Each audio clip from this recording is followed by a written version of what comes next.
इतिहास के पन्ने पलटें तो एक बड़ा ही दिलचस्प बल्कि यूं कहें कि रहस्यमयी सवाल सामने आता है। जरा सोचिए, हजारों साल पहले जब दुनिया के ज्यादातर हिस्सों में लोग जंगलों और गुफाओं में जीवन बिता रहे थे, तब हमारे भारतीय उपमहाद्वीप में विशाल और पूरी तरह से सुनियोजित शहरों का निर्माण आखिर किसने किया था? ये एक ऐसा सवाल है जो आज भी इतिहासकारों और पुरातत्वविदों को रोमांचित कर देता है।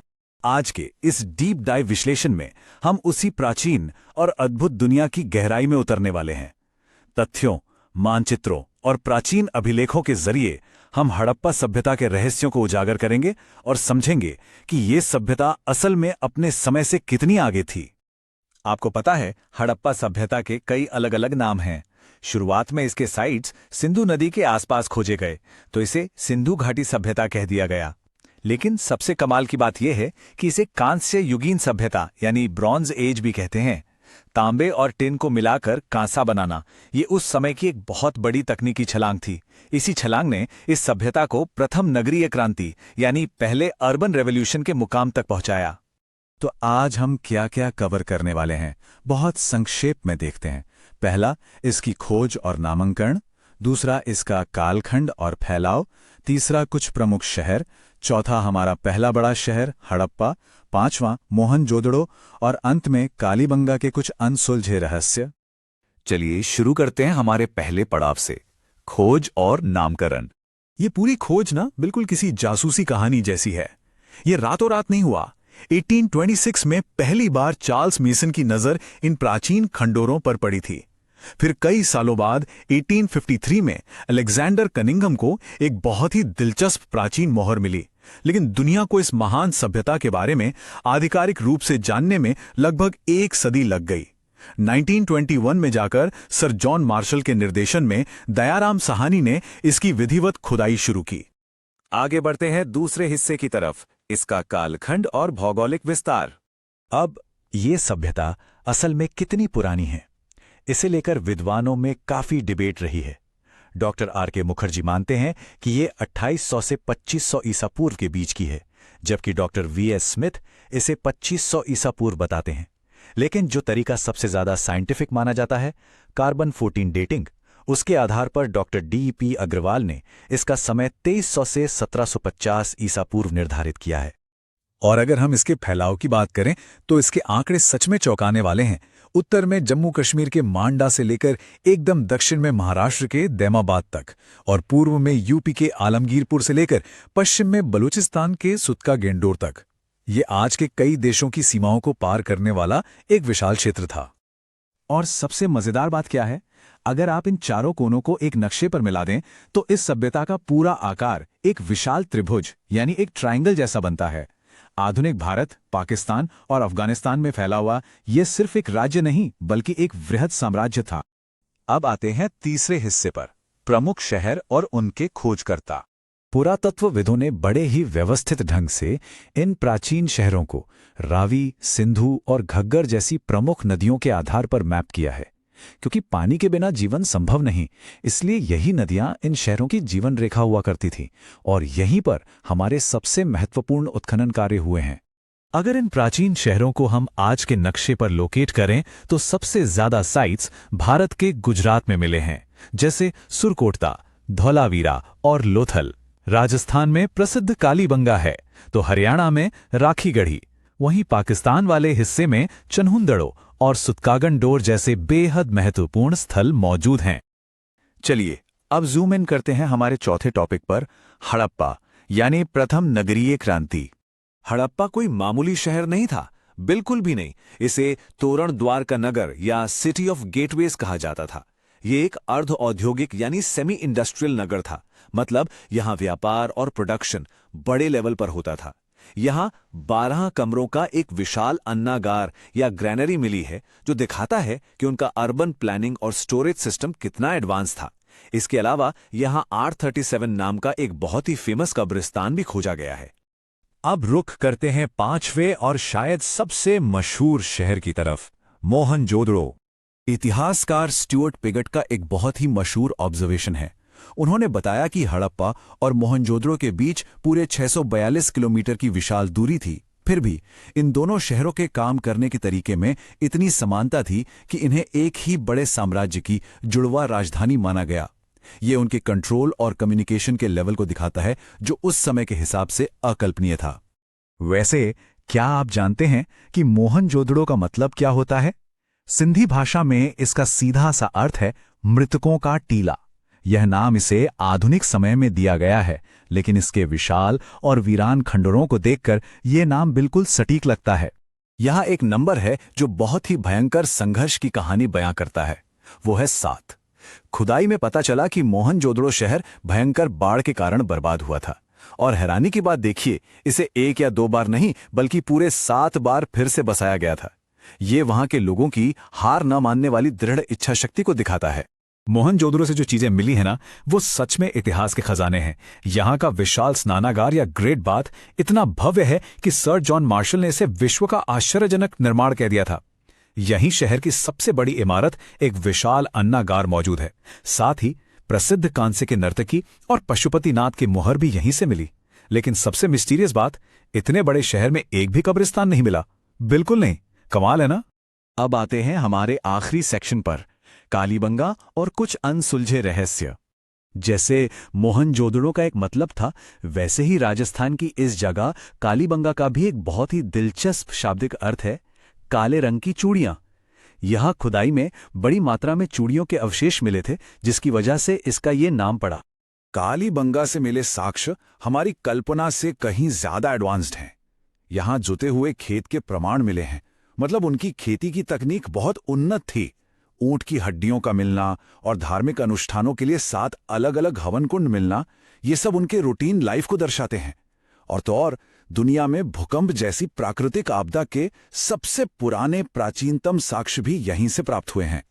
तो इस पूरे सफर के बाद एक सवाल तो जहन में आता है। हड़प्पा सभ्यता ने अर्बन प्लानिंग, जल निकासी और व्यापार में जो मुकाम हासिल किया था, वो आज के आर्किटेक्ट्स को भी अचंभित कर देता है। लेकिन अगर इतने शानदार तरीके से बसाई गई इतनी महान सभ्यता इतिहास के पन्नों में धुंधली पड़ सकती है, खत्म हो सकती है, तो उनका उत्थान और पतन आज की आधुनिक दुनिया के लिए क्या सबक छोड़कर जाता है? ये हमें सोचने पर मजबूर करता है कि विकास और प्रकृति के बीच बैलेंस बनाना आज भी कितना जरूरी है। तो चलिए, आज के इस एक्सप्लेनर में हम एक ऐसी दुनिया में गोता लगाते हैं जो अपने पीछे बेहद उन्नत लेकिन बिल्कुल खामोश सुराख छोड़ गई है। हम बात कर रहे हैं सिंधु घाटी सभ्यता की। जरा सोचिए, हजारों साल पहले इन लोगों ने विकास के ऐसे पैमाने तय किए थे जो आज भी हमें पूरी तरह से हैरत में डाल देते हैं। यहाँ हम सिर्फ तथ्यों की लिस्ट नहीं खंगालेंगे, बल्कि उन प्राचीन ईंटों और मोहरों में छिपी असली कहानियों को डिकोड करने की कोशिश करेंगे। इन प्राचीन लोगों को वास्तव में समझने के लिए हमारी ये पड़ताल 5 मुख्य हिस्सों से होकर गुजरेगी। भाग 1, प्रमुख हड़प्पा स्थल। भाग 2, नगर नियोजन के उस्ताद। भाग 3, समाज और पवित्र मान्यताएं। भाग 4, अर्थव्यवस्था, शिल्प और व्यापार। और अंत में भाग 5, अपठित हड़प्पा लिपि। ये सफर उनके विशाल शहरों की बनावट से लेकर उनके दैनिक जीवन के छोटे छोटे रहस्यों तक जाएगा। भाग 1, प्रमुख हड़प्पा स्थल। सबसे पहले ये समझना बहुत जरूरी है कि इस सभ्यता का भौगोलिक फैलाव कितना विशाल था। अब यहाँ जो बात सबसे ज्यादा दिलचस्प है वो ये कि हर एक प्रमुख स्थल हमें इस बड़ी पहेली का एक बिल्कुल अनूठा टुकड़ा देता है। जैसे लोथल को ही ले लीजिए, वहां का अविश्वसनीय डॉकयार्ड उनके कमाल के समुद्री कौशल की गवाही देता है। वहीं बनावली से मिला मिट्टी का हल उनकी खेती की तकनीक को सामने लाता है। चनहूदड़ो एक ऐसा इकलौता शहर था जहां कोई दुर्ग यानी सिटाडेल नहीं था, और धौलावीरा तो अपनी शानदार जल संरक्षण तकनीक के लिए मशहूर है ही। सच में हर एक जगह की अपनी एक अलग ही कहानी है। आप जरा उत्खनन की इस टाइमलाइन पर नजर डालिए। ये देखकर सच में हैरानी होती है कि इस प्राचीन दुनिया के बारे में हमारा जो भी आधुनिक ज्ञान है वो असल में कितना नया है। इनमें से कई बड़े स्थल तो 20वीं सदी के मध्य तक पूरी दुनिया की नजरों से एकदम ओझल थे। और यहाँ हम उन मूलभूत स्रोत सामग्री को देख सकते हैं जो इन विशाल पुरातात्विक खोजों का रिकॉर्ड रखते हैं। इनमें साफ तौर पर दर्ज है कि कैसे जेपी जोशी ने धौलावीरा और एसआर राव ने लोथल के रहस्यों से पर्दा उठाया और उन्हें दुनिया के सामने रखा। आगे बढ़ते हैं भाग 2 की ओर, नगर नियोजन के उस्ताद। अब ये बात सच में दिमाग को चकरा देने वाली है कि हजारों साल पहले ये प्राचीन इंजीनियर शहरों में ऐसे ग्रिड और ढकी हुई नालियों का सिस्टम लागू कर रहे थे जो आज की मॉडर्न सिविल इंजीनियरिंग को भी कड़ी टक्कर देते हैं। सड़कें उत्तर से दक्षिण की ओर जाती थी और एक दूसरे को बिल्कुल समकोण पर काटती थीं। ये कोई इत्तेफाक नहीं था, बल्कि एक बहुत ही बारीकी से सोची समझी डिजाइन थी। चलिए आगे देखते हैं कि ये कैसे क्षेत्रीय अनुकूलन यानी रीजनल एडेप्टेशन की एक दिलचस्प तस्वीर बनाता है। शहरों का लेआउट तो एक जैसा था, लेकिन निर्माण सामग्री में भारी अंतर था। जहां हड़प्पा और मोहनजोदड़ो में पूरी तरह से पकी हुई ईंटों का इस्तेमाल हुआ, वहीं कालीबंगन में लोगों ने कच्ची ईंटों से अपने घर बनाए।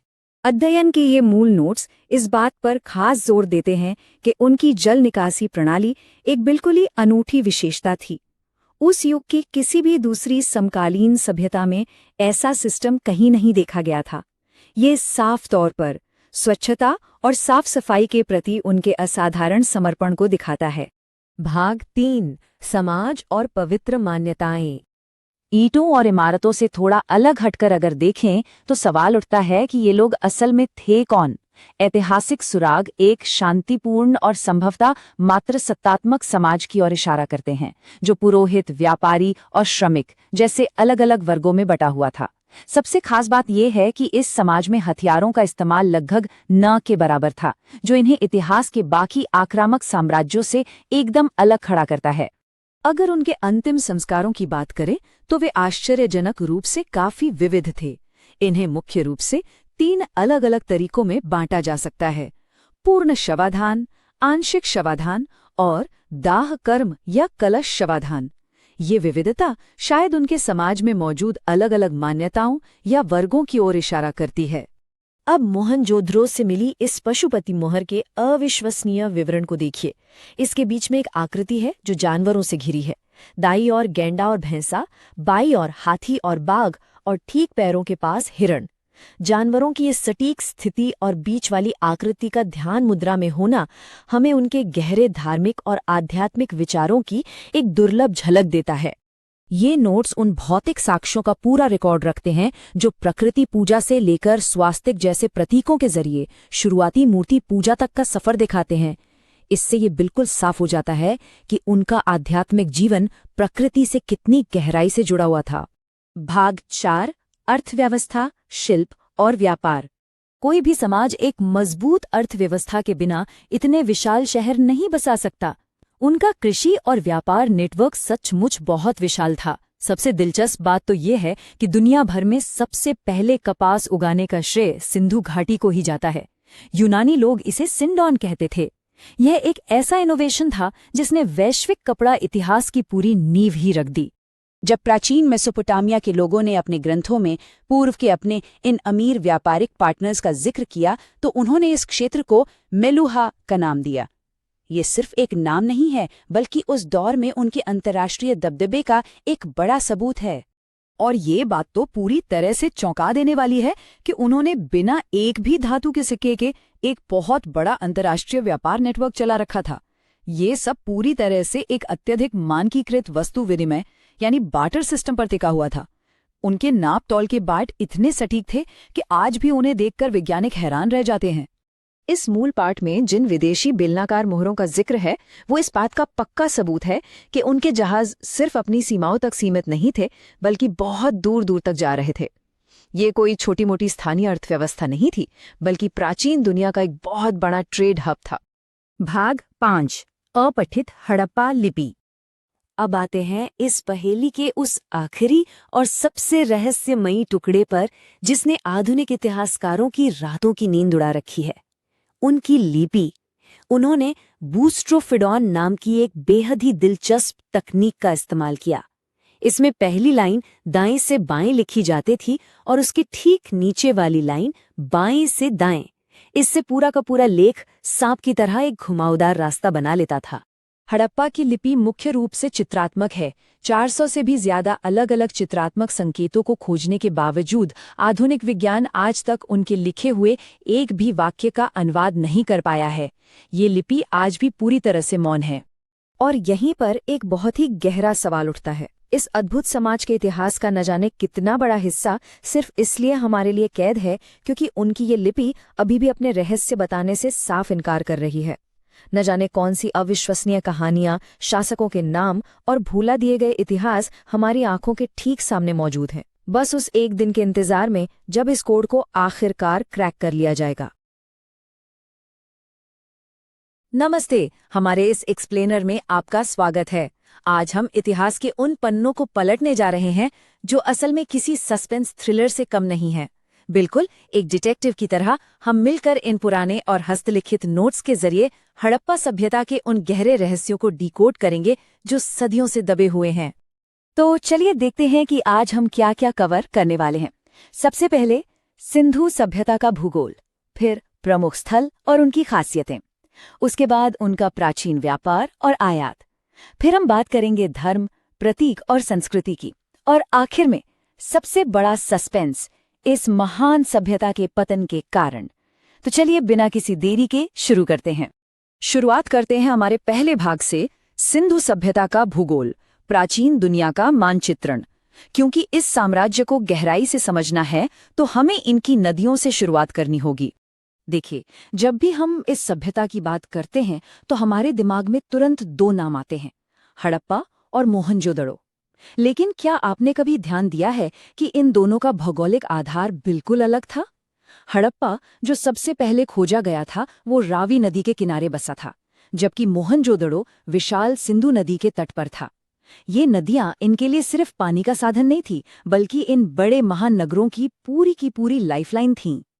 और बात सिर्फ इन दो नदियों पर खत्म नहीं होती। ये सभ्यता कितनी विशाल और फैली हुई थी यह आप इस बात से समझ सकते हैं कि कालीबंगा घग्गर नदी के किनारे था, बड़ा व्यापारिक हब लोथल भोगवा नदी पर, और एकदम सुदूर पूर्व में आलमगीरपुर हिंडन नदी के तट पर। मतलब ये लोग किसी एक जगह तक सीमित नहीं थे, बल्कि अलग अलग नदी प्रणालियों के आसपास इनका एक बहुत ही शानदार डिसेंट्रलाइज्ड नेटवर्क फैला हुआ था। अब आते हैं दूसरे हिस्से पर, प्रमुख स्थल और विशेषताएं, सीमाओं से लेकर अद्वितीय शहरों तक। चलिए देखते हैं कि इनकी बस्तियां आखिर थी कैसी। अब नोट्स पर नजर डालें तो एक बात बिल्कुल साफ हो जाती है कि ये इतनी एडवांस सभ्यता रातों रात आसमान से नहीं टपकी थी। इसकी जड़ें प्राक हड़प्पा काल में बहुत गहराई तक थीं।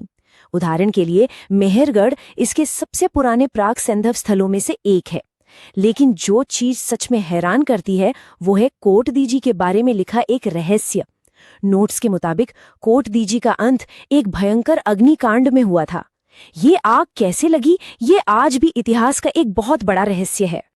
अगर हम इस सभ्यता के पूर्वी विस्तार यानी आज के उत्तर प्रदेश की तरफ देखें तो हमें हिंडन नदी पर मेरठ का आलमगीरपुर, सहारनपुर के बड़गांव और हुलास, मुजफ्फरनगर का मांडी और बागपत का सनौली जैसे अहम स्थल मिलते हैं।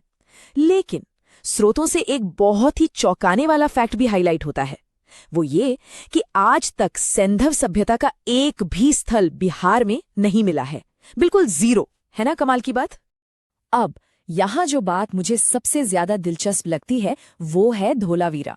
नॉर्मली हड़प्पा के लगभग हर शहर को दो हिस्सों में बांटा गया था, लेकिन नोट स्पष्ट करते हैं कि धोलावीरा इकलौता ऐसा शहर था जो 3 अलग अलग हिस्सों में बटा हुआ था।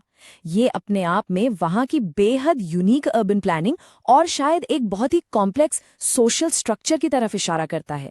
आगे बढ़ते हैं भाग 3 की तरफ, प्राचीन व्यापार और आयात, एक हलचल भरी अर्थव्यवस्था। चलिए देखते हैं कि इनका बिजनेस कैसा चलता था। इनका बिजनेस नेटवर्क सच में किसी मल्टीनेशनल कंपनी से कम नहीं था।